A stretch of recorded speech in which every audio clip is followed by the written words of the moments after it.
भौजी सावन में काबर उठा के जल चढ़ब चल भोरबा में। भौजी सावन में काबर उठा के जल चढ़ब चल भोरबा में। चलू दर्शन बाबा के करबई, चलू दर्शन भोला के करबई, आई सूरज के इजोरबा में।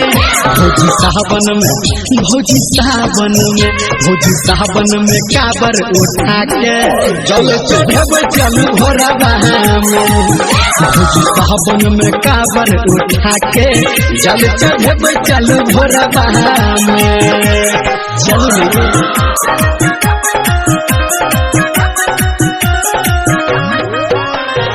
DJ Ranjan Bisla, Ma Gayatri Recording Studio.